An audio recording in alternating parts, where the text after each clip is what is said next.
Welcome to my channel, Jesus Marvel Ministries, Bible Study. ప్రభునందు ప్రియమైన వారలారా, యొక్క ఉదయకాల సంబంధు పరిశుద్ధమైనటువంటి యొక్క లేఖన భాగనాలను మనం చూసినట్లయితే యెషయా గ్రంథము 38వ అధ్యాయంలో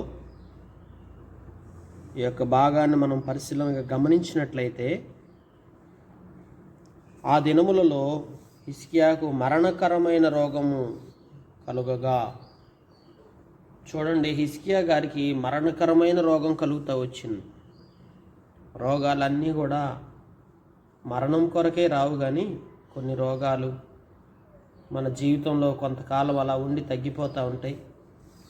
కొన్ని ఏమో మరణం కొరకు రోగాలుగా వస్తాయి. ఇంకా రోగము మనం మరణించడానికి కారణమవుతుంది. హిజ్కియా జీవితంలో కూడా అదే జరుగుతూ వచ్చింది. ఆమోజు కుమారుడైన యెషయా అతని వద్దకు వచ్చి, నువ్వు మరణమవుచున్నావు, బ్రతకో గనుక ఇల్లు చక్కబెట్టుకోమని ఆ విషయాన్ని తెలియపరుస్తూ వచ్చాడు.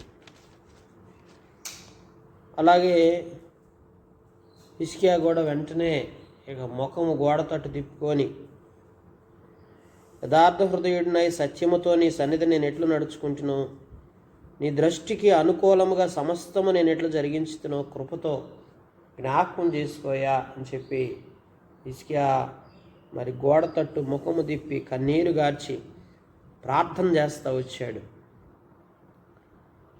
నిజంగా మరణకరమైన రోగము సంభవించడం అంటే మానవులమైన మనకు అది చాలా బాధను కలగజేస్తూ వస్తుంది. అందుకనే విరిగి నలిగిన హృదయముతో హిజ్కియా కన్నీరు గార్చి ప్రార్థన చేసినప్పుడు తిరిగి మళ్ళా యెషయా ప్రవక్తతోనే దేవుడు మాట్లాడి, హిజ్కియా యొద్దకు వెళ్ళి, నీ ప్రార్థన నేను అంగీకరించి ఉన్నాను, 15 సంవత్సరాలు నీకు ఆయుష్ పెంపొందింపజేస్తున్నానని దేవుడు తెలియపరుస్తూ వచ్చున్నాడు. ఆ పట్టణమును నేను కాపాడుచు నిన్నును ఆ పట్టణమును అష్షూరు రాజు చేతిలో పడకుండా విడిపించదనని చెప్పి దేవుడు మాట ఇచ్చున్నాడు. అయితే దేవుడు పలికినటువంటి మాట నెరవేరుట కొరకై ఒక సూచన కూడా దేవుడు కనబరుస్తూ వచ్చున్నాడు. హిజ్కియా ఏమీ అడగలేదు, కానీ ఆ సూచన దేవుడే, నేను నీకు ఒక సూచన కూడా చూపిస్తానని చెప్పి ఒక సూచన మాట పలుకుతూ వచ్చాడు. ఏంటి ఆ మాటను చూసినప్పుడు, ఆ దినములలో ఎండ గడియారం మీద సూర్యుని కాంతి చేత దిగిన నీడ మరల 10 మెట్లు ఎక్కజేసేదను. మనకి మెట్లు దగ్గర కొన్ని చోట్ల నీడ కనపడుతూ ఉంటుంది. ఆ నీడను ఏం చేశాడంటే దేవుడు 10 మెట్లు ఎక్కజేశాడు. అప్పుడు సూర్యకాంతి దిగిన మెట్లలో అది 10 మెట్లు మరలా ఎక్కెను. అంటే నీడని 10 మెట్లు ముందుకు జరపాలంటే, కొంచెం ముందుకు జరపాలంటే, ఇప్పుడు సూర్యుడు ఉదయిస్తూ ఉన్నప్పుడు లోకంలో మనకు నీడ కనపడుతూ ఉంటుంది. అది మూవ్ అయ్యే కొలది, అంటే సూర్యుడు కదులుచున్న కొలది ఆ నీడ కదులుతూ ఉంటుంది. సూర్యుని కదలికను బట్టే ఆ నీడ కదులుతుంది, కానీ నీడను మనంతటా మనం అసలు కదల్చడం అనేది ఈ భూమి మీద మన తరం కాదు, మన వల్ల కాదు. ఒకవేళ భూమి మీద నీడను కొంచెం ముందుకు కానీ వెనక కానీ జరపాలనుకుంటే అదేం వస్తువు కాదు కదా జరపటానికి. అది ఆ నీడను కొంచెం ముందుకు కానీ వెనక్కి కానీ జరపాలంటే ఎవరిని జరపాలి? సూర్యుడిని జరపాలి. సూర్యుడు కదులుతాడా? మనం కదలమంటే దేవుని మాటకి సూర్యుడు కూడా లోబడతాడు. చూడండి, యెషయా గారి కాలంలో మరి హిజ్కియా ప్రార్థన బలం ఎంత శక్తి గలదంటే, విరిగి నలిగిన మనసుతో చేసే ప్రార్థనకున్న బలం ఎంత గొప్పదంటే, లోకంలో యథార్థవంతుల ప్రార్థన దేవుడు ఎంతగా అంగీకరిస్తాడనే దానికి ఇదొక సూచనగా మనకు కనిపిస్తూ ఉంది. దేవుడు హిజ్కియాను స్వస్థపరిచి 15 సంవత్సరాలు ఆయుష్ను పెంపొందింపజేయటం ఒక అద్భుతమైతే, అంతకంటే మించిన అద్భుతం ఏంటంటే, అతనికి మరణకరమైన రోగము సంభవించినప్పుడు ఆ రోగాన్ని స్వస్థపరుస్తూ ఆ స్వస్థపరిచి 15 సంవత్సరాల ఆయుష్ పెంపొందించడం కోసం చూపించిన సూచక్రియను చూసారా? ఆ సూచక్రియ ఇంకా చాలా అద్భుతమైనది ప్రియులారా. ఎందుకంటే ఆ సూచక్రియ ఏంటంటే ప్రియులారా, సూర్యుడిని జరుపుతూ వచ్చాడు దేవుడు. ఒక 10 మెట్లు నీడ కొంచెం పెరుగుతూ వచ్చిందంటే దాని అర్థం ఏంటి? దేవుడు సూర్యుడికి ఆజ్ఞాపించాడు. ఆజ్ఞాపించకపోతే ఆ నీడ 10 మెట్లు జరిగేది కాదు. గమనించండి ప్రియులారా.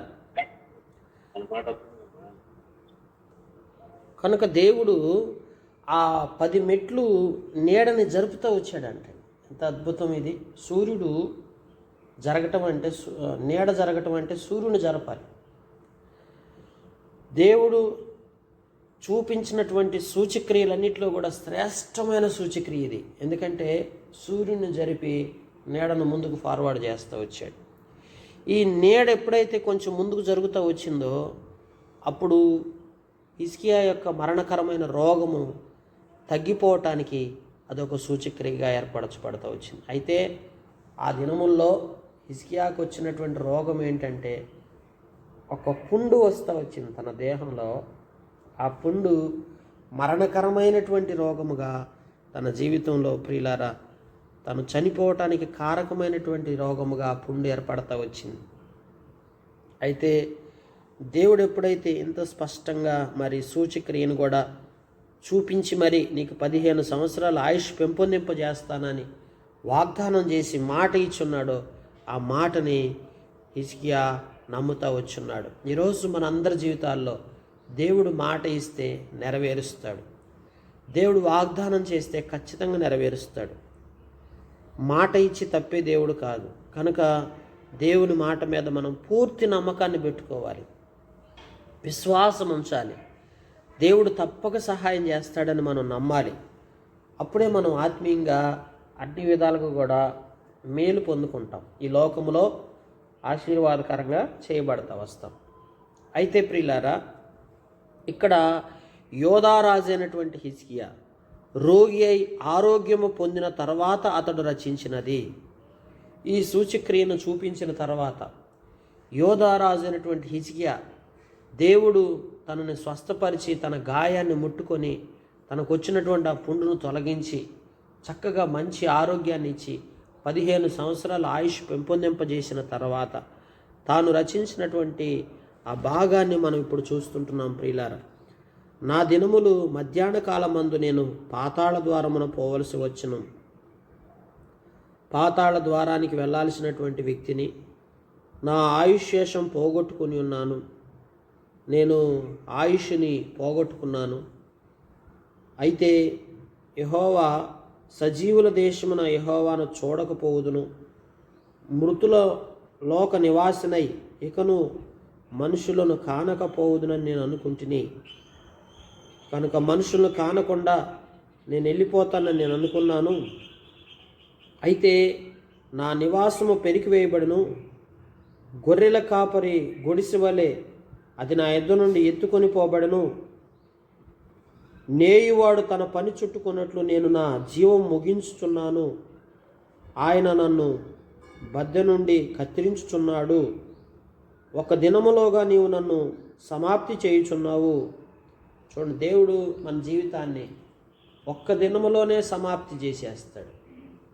అంటే నిజంగా మనం అప్పటి వరకు బాగున్నప్పటికీ ఒక్క దినములోనే దేవుడు మన జీవితాన్ని ముగించాలనుకున్నప్పుడు, అంటే మనం ఈ లోకాన్ని విడిచిపెట్టి వెళ్ళాలనుకున్నప్పుడు, ఏ మనుషులైనా ఈ లోకములో మనం బ్రతికున్నంత కాలం మనం చక్కగా జీవిస్తాము. కానీ ఒకవేళ దేవుడు మనల్ని పిలుచుకోవాలనుకున్నప్పుడు ఒక్క దినములోనే మన జీవితాన్ని ముగించి మనల్ని తీసేసుకునే అవకాశాలు ఉంటాయి. కనుక ఈ లోకములో మరణపు యొక్క తాళపు చెవులు దేవుని చేతిలో ఉన్నాయండి. కనుక దేవుడు పిలిస్తే మనం మరణానికి అప్పగించబడతాం. దేవుడు మనల్ని పిలుచుకుంటూ వస్తాడు. అయితే ఆయుష్ పెంపొందించడం కానీ మనం మరణానికి అప్పగించడం కానీ సంపూర్ణంగా దేవుని చిత్తమే. అందుకే ఇక్కడ హిజ్కియా జీవితంలో అదే పలుకుచుంటున్నాడు. తన జీవితంలో, అయ్యా మీరు నాకు ఒక్క దినంలోనే నేను సమాప్తి అయిపోయేవాడిని. ఉదయం వరకు ఓర్చుకుంటుని, సింహము ఎముకలను విరిచినట్టు నొప్పి చేత నా ఎముకలన్నీ విరబడను. చూడండి ఎంత నొప్పి బాధ అనుభవిస్తూ వచ్చాడో. ఒక దినములోగానే నీవు నన్ను సమాప్తి చేయుదువు. మంగళ కత్తి పెట్టవలను. ఓది కొరకు నేను కిచకిచలాడు తిని గువ్వ వలె మూలిగాడంట. కిచకిచలాడాడు, నొప్పితో బాధకు గురైపోయాడు. ఉన్నత స్థలముల చొట్టు చూసి నా కన్నులు క్షీణించెను, నాకు శ్రమ కలిగను. యెహోవా నా కొరకు పూటబడి ఉండుము. కనుక కన్నులు క్షీణించిపోయినాయి. ఎంతో శ్రమ కలుగుతూ వచ్చింది. బలహీనుడైపోయాడు. నేనేమందును? ఆయన నాకు మాట ఇచ్చును, ఆయనే నెరవేర్చును. నాకు కలిగిన వ్యాకులమును బట్టి నా సంవత్సరములన్నీ నేను మెల్లగా నడుచుకుందును. చూడండి, ఎప్పుడైతే దేవుని దయ, దేవుని కనికరాన్ని బట్టి మరి ఆయన మాట ఇచ్చి నెరవేరుస్తూ వచ్చాడో, తను అంటున్నాడు, సంవత్సరాలంతా ఇంకా జాగ్రత్తగా నడుచుకుంటానయ్యా, మెల్లగా జీవిస్తాను ప్రభువా. వీటి వలన మనుషులు జీవించుదురు, వీటి వలనే ఆత్మ జీవించుచున్నది. మనుషుల జీవితం ఎట్లా ఉన్నదనేది గ్రహించగలిగాడు హిజ్కియా ప్రియులారు.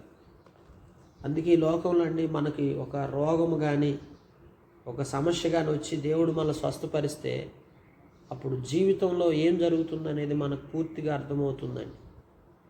అంతవరకు మనకి ఈ లోకం మీద ఉన్న ప్రేమ కానీ మమకారం కానీ తగ్గదు. మనకి ఈ లోకాన్ని అమితంగా ప్రేమిస్తాం.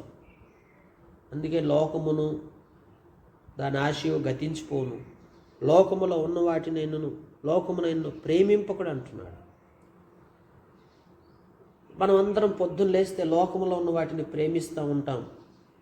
మనం అసలు మన జీవితం ఏమైందో దాన్ని మర్చిపోతాం. అసలు వాస్తవికంగా మన జీవితం ఏమైనదంటే మనం లోకాన్ని అనుభవిస్తున్నట్టుగా, లోకంలో ఉన్నదంతా కూడా మనదే అన్నట్టుగా, లోకంలో ఉన్న వాటిని అంతని అమితంగా ప్రేమించి దిగులు విచారంతోనే మనం జీవితాన్ని గడుపుతుంటున్నామే కానీ, అయ్యో ఈ లోకం అశాశ్వతమైంది, ఈ లోకములో ఉన్నదంతా, లోకములో ఉన్న ప్రతిదీ కూడా ఏనాడైనా నేను విడిచిపెట్టాల్సిందే కదా, దీన్ని నేను అత్యధికంగా ప్రేమించి నా ఆరోగ్యాన్ని పాడు చేసుకొని నేను మానసిక ఒత్తిడికి గురవుతుంటున్నానేమో, నేను శారీరకంగాను మానసికంగాను బాధపడుతూ దిగులుతో విచారంతో నా జీవితాన్ని గడుపుతున్నానేమో అనే ఆలోచన మనలో అసలు కొంచెం కూడా ఎప్పుడూ కలగదు. వాస్తవికంగా లోకము తాత్కాలికమైనది మనందరికీ తెలుసు. క్రైస్తవులకి, దేవుని బిడ్డలకు మాత్రమే ఈ విషయం అవగాహన ఉంది. ఎందుకంటే మన కొరకు శాశ్వతమైన రాజ్యాన్ని, పరలోక రాజ్యాన్ని మన కొరకు దేవుడు సిద్ధపరిచాడన్న సంగతి ఒక్క క్రైస్తవులకు మాత్రమే పూర్తిగా తెలుసు. ఎందుకంటే మనం నిరీక్షణతో బ్రతుకుతుంటున్నాం. మన నిరీక్షణ శుభప్రదమైన నిరీక్షణ. ఆ నిరీక్షణ మనల్ని సిగ్గుపరచదని రాయబడుతూ వచ్చింది బైబిల్లో. కనుక మనకున్న నిరీక్షణ ఏంటి? దేవుని రాజ్యంలో మనం ఉండాలనే నిరీక్షణ. గమనిస్తున్నారా ప్రియులారా? అయితే ఇక్కడ దేవుని ప్రజలైనటువంటి మనం ఈ వ్యర్థమైనటువంటి లోకం కోసం మనకున్న శాంతిని, సమాధానాన్ని పోగొట్టుకోకూడదు. అందుకే దేవుని వాక్యంలో నీవు నన్ను బాగు చేయుదువు, నన్ను జీవింపచేయుదువు, మిక్కుటమైన ఆయాసము నాకు నెమ్మది కలుగుటకు కారణమాయను. ఇప్పుడు మిక్కుటమైన ఆయాసం కలుగుతూ వచ్చింది హిజ్కియాకి. అయితే శారీరకంగా ఆయాసం అయితే వచ్చిన మాట వాస్తవమే కానీ శారీరకంగా శ్రమపరచబడ్డాడు, శారీరకంగా ఎంతో నొప్పిని, బాధను అనుభవించాడు. తనకు వచ్చిన రోగాన్ని బట్టి ఎంతో విచారంతో, బాధతో, దిగులుతో తన జీవితాన్ని గడుపుతూ వచ్చాడు. అయితే హృదయంలో మాత్రం వాడబారని నెమ్మది వచ్చేసింది తనకి. ఎందుకు హృదయంలో నెమ్మది వచ్చింది? శారీరకంగా నలగొట్టబడతా అంత నొప్పితో, బాధతో ఉన్నటువంటి హిజ్కియాకి హృదయంలో నెమ్మది రావటం ఏంటి? మిక్కుటమైన ఆయాసం అనుభవిస్తున్నటువంటి హిజ్కియాకి హృదయంలో నెమ్మది ఎక్కడి నుంచి వచ్చింది? ఎందుకు నెమ్మది వచ్చిందో చెప్పమంటారా? ఇప్పుడు లోకం ఏమైనదో గ్రహింపులోకి వచ్చాడు. చాలామంది లోకము ఏమైనదో అశాశ్వతమైనదని మనకు తెలిసినప్పటికీ లోకం మీద ఉన్న ప్రేమ మనకి పూర్తిగా తొలగిపోయేంత వరకు మన యొక్క హృదయంలో నెమ్మది ఉండదండి. లోకాన్ని ఎక్కువగా ప్రేమించే వాళ్ళు ఎప్పుడు నెమ్మదిని అనుభవించలేరు. మానవులం కదా, మనకు అన్ని రకాలుగా ఆరోగ్యం బాగుండి, సదుపాయాలు బాగుండి, అన్ని అవకాశాలు ఉన్నంత వరకు మనం లోకాన్నే ఎక్కువ ప్రేమిస్తాం. దేవుని పాదాల చెంతకు రాము. ఎప్పుడైతే మనకు ఆయాసము, మరణకరమైన రోగము, ఏదో ఒక రోగం మన జీవితంలో కలుగుతూ వచ్చి మనకు శ్రమల పాలవుతాం చూసారా, అప్పుడు అశాశ్వతమైన లోకంలో మనం బ్రతుకుతున్నామనే గ్రహింపు మనలోకి వస్తుంది ప్రియులారా. అందుకే అంటాడు, నీ ప్రేమ చేత నా ప్రాణమును నాశనమును గోతి నుండి విడిపించితివి. చూడండి, దేవుని ప్రేమ ఎంత గొప్పదంటే నాశనకరమైన గోతిలో నుండి లేవనెత్తాడు. నీ వీపు వెనుక తట్టు నా పాపములన్నీ నువ్వు పారవేసితివి. పాపాలన్నీ కూడా దేవుని వీపు తట్టు వెనక పడవేసి ఉన్నాడు. పాతాళమునకు నీకు స్తుతి కలుగుదు, మృతి నీకు కృతజ్ఞతాస్తుతి చెల్లింపదు. సమాధిలోనికి దిగువారు నీ సత్యమును ఆశ్రయింపరు. కనుక పాతాళమును మనం స్తుతి లేదు, కృతజ్ఞతాస్తుతులు చెల్లించేది పాతాళంకి వెళ్ళినాక చేయలేము. సమాధిలోనికి దిగువారు సత్యమును ఆశ్రయించలేరు. మరి ఎవరు చేస్తారు? ఒక్కసారి నువ్వు చనిపోయి పాతాళానికి వెళ్ళిపోయిన తర్వాత అక్కడ నీవు స్తుతి చెల్లిస్తావా? అక్కడ నీవు కృతజ్ఞతాస్తుతులు చెల్లించగలవా? అక్కడ నువ్వు సత్యాన్ని ఆశ్రయించి సత్యాన్ని ఇతరులకు చెప్పగలవా? చెప్పలేవు. మరి ఎప్పుడు చేయొచ్చు ఇదంతా కూడా? ఈ అనుభవం అంతా సజీవులే కదా నిన్ను స్తుతించెదరు. దేవుని బిడ్డలారా, భూమి మీద మనం సజీవులుగా ఉన్నంత వరకే కదా దేవుని స్తుతించగలుగుతాం. కనుక దేవుడు మనల్ని సజీవులుగా ఉంచినన్ని దినాలు ఏం చేయాలంటే దేవుణ్ణి స్తుతిస్తూ ఉండాలి, దేవుణ్ణి జ్ఞాపకం చేసుకోవాలా. నువ్వు ఎప్పుడైతే దేవుణ్ణి స్తుతించకుండా లోకాన్ని ప్రేమిస్తావో దేవుడు లోకాన్ని నుంచి దూరం చేస్తాడు. లోకంలో ఉన్న సంపదలు, లోకంలో ఉన్నటువంటి వస్తువులు, లోకంలో ఉన్న వాటిని ఎక్కువగా ప్రేమించావంటే నువ్వు దేవుణ్ణి స్తుతించడం మర్చిపోతున్నావు కదా. నువ్వు ఎప్పుడైతే లోకంలో ఏమున్నప్పటికీ, ఏమి కలిగి ఉన్నప్పటికీ అవన్నీ దేవుడిచ్చినవే కదా, అవి ఏనాటిగా నేను ఒక రోజును విడిచిపెట్టాలని వాటిని ప్రేమించకుండా నువ్వు దేవుణ్ణి ప్రేమిస్తూ సజీవుల లెక్కలో ఉన్న నీవు దేవుడిని నిత్యము స్తుతిస్తా ఉన్నావు అనుకోండి, అప్పుడు దేవుడు నీకు ఏది కొదవ చేయడు, అప్పుడు దేవుడు నీకు ఏది లోటు చేయడు, అప్పుడు దేవుడు నీకు అన్ని సమృద్ధికి ఇస్తాడు. కానీ నీవు అలా దేవుణ్ణి స్తుతించకుండా చనిపోయిన తర్వాత సమాధిలో తీసుకెళ్ళి పెట్టి నీ ఆత్మను తీసుకెళ్ళి పాతాళంలో పడేసిన తర్వాత అప్పుడు నువ్వు స్తుతించగలుగుతావా? అప్పుడు స్తుతించలేవు. స్తుతించాల్సింది, గణపరచాల్సింది, నువ్వు ఏదైనా చెయ్యాలి, దేవుణ్ణి ఆరాధించాలి, దేవునికి మహిమకరంగా నీ జీవితం ఉండాలనుకుంటే ఎప్పుడు చేయాలి? నువ్వు భూమి మీద నువ్వు సజీవంగా బతికున్న దినాల్లోనే ఏదైనా చేయాలి. అందుకే తండ్రులు కుమారులకు నీ సత్యము తెలియజేతురు. మన జీవిత దినములన్నీ యెహోవా మందిరములో తంతి వాయిద్యములు వాయింతుము. ఎంత చక్కటి మాట! దేవా, నా బ్రతుకు దినాలన్నీ కూడా నేను మందిరంలో తంతి వాయిద్యాలు వాయిస్తానయ్యా. అంటే ఇన్స్ట్రుమెంట్స్ నేర్చుకోవాలి, సంగీతంలో నేర్చుకోవాలి. సంగీతంలో ఏదో ఒకటి నేర్చుకొని దేవుని మందిరానికి వెళ్ళి నువ్వేదో ఒక పాత్రగా వాడబడాలి, పాటలు పాడాలి. లేకపోతే సంగీతంలో ఏదో ఒకటి నేర్చుకొని దేవుని ఇంట్లో నువ్వు ఒక భాగముగా దేవుని స్తుతించే పాత్రగా నువ్వు ఏర్పరచబడాలి. అప్పుడు దేవుడు నిన్ను ఎంతగానో దీవిస్తాడు. కనుక ఈ అనుభవం యొక్క ఉదయకాల సంబంధం ఆయన కొరకు నువ్వు సజీవుడిగా ఉన్నావు. ఇప్పుడు ఇంకా నీకు ఏ రోగాలు అంటలేదు, మరణకరమైన రోగం అయితే నీకు ఇంకా సంభవించలేదు. దేవుడు నీకు ఆయుష్ ఇచ్చాడు. నీకు ఇచ్చిన ఆయుష్ని దేవుని స్తుతించడానికి వినియోగిస్తుంటున్నావా? లోకపు ప్రేమలో పడిపోయి దేవుని స్తుతించకుండా దేవునికి దూరం అయిపోయావా? ఉదయకాల సంబంధం ఒకసారి ఆలోచించు. హిజ్కియా అలాగనే దూరం అయిపోయి ఉంటాడు బహుశా. అందుకే దేవుడు మరణకరమైన రోగం పెట్టి మిక్కుటమైన ఆయాసాన్ని కలగజేసి నెమ్మదంటే ఎలా ఉంటుందో చూపించాడు దేవుడు. ఉదయకాల సంబంధ ప్రియమైన వారలారా, నీవు నెమ్మదిగా జీవించాలి, నెమ్మదిని అనుభవించాలి. అంజూరపు పండ్లు ముద్ద తీసుకొని ఆ పండుకు కట్టవలను, అప్పుడు అతడు బాగుపడనని చెప్పాను. యెషయా గారు చెప్తా వచ్చాడు. ఆ పుండు ఎంత కాలానికి తగ్గపోతుంటే అంజూరపు పండ్ల ముద్ద తీసుకొని దాన్ని తీసుకొచ్చి ఆ పుండుకు కట్టండి, అప్పుడు ఆ పుండు బాగుపడుతుందని చెప్పాడు. మరియు హిజ్కియా, నేను యెహోవా మందిరమునకు పోయేదననుటకు గురుతేమని అడిగి తిని. చూడండి, కనుక దేవుడు కొన్నిసార్లు ఈ ప్రకృతిలోనే మనకు వైద్యాన్ని దాచి ఉంచాడు అంటానికి ఇదొక మరొక రుజువు అండి. కొన్నిసార్లు మరి దేవుడు మరి మాట మాత్రం సెలవిచ్చి స్వస్థపరిచిన సందర్భాలు ఎన్నో ఉన్నాయి. కానీ హిజ్కియాని స్వస్థపరిచిన విధానం ఎట్లుందంటే, అంజూరపు చెట్ల యొక్క ముద్దను తీసుకొని వచ్చి ఆ యొక్క పుండు మీద, గాయం మీద పెట్టి కట్టితే అప్పుడు స్వస్థ వస్తుందని ప్రవక్త అయిన యెషయా ద్వారా పలికించి అటు రీతిగా ఆ గాయాన్ని మాన్పి స్వస్థపరుస్తూ వచ్చాడు. అందుకని ఇప్పుడు మనకి ఇచ్చినటువంటి చెట్లు, ఈ యొక్క లోకంలో మనం తినే ఆహారంలోనే, మనం తీసుకునే మన ప్రకృతిలోనే దేవుడు మనకు వైద్యాన్ని దాచి ఉంచాడు. కనుక అందుకే చాలాసార్లు మనం ఆయా రీతులుగా ఇప్పుడు ఈ మెడిసిన్స్, ఈ మందులు ఇవన్నీ ఎక్కడి నుంచి వచ్చినాయంటే ఈ చెట్లలో దేవుడు దాచి ఉంచినటువంటి వైద్యమే ఈరోజు వైద్యులు చేస్తున్న వైద్యం. అందుకే వైద్య శాస్త్రం, ఎక్కడ శాస్త్రం ఈ అంటే వైద్యులంతా దేన్ని అభ్యసిస్తుంటున్నారంటే దేవుడు సృష్టించిన సృష్టిలో నుంచే ఆ వైద్యం, దాగి ఉన్న వైద్యాన్ని తీసుకొచ్చి మనకు వైద్యం చేస్తుంటున్నారు. కనుక అది కూడా దేవుని యొక్క ఆశీర్వాదమే. దేవుని యొక్క కృప లేనిదే ఆ వైద్యం కూడా మనకు అందించబడదు.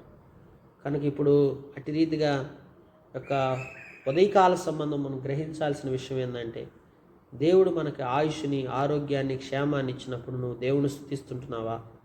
సజీవుల లెక్కలో ఉన్నటువంటి నీవు దేవుడి నామాన్ని గణపరుస్తుంటున్నావా? దేవుడు నిర్లక్ష్య పెడతా ఉంటున్నావా?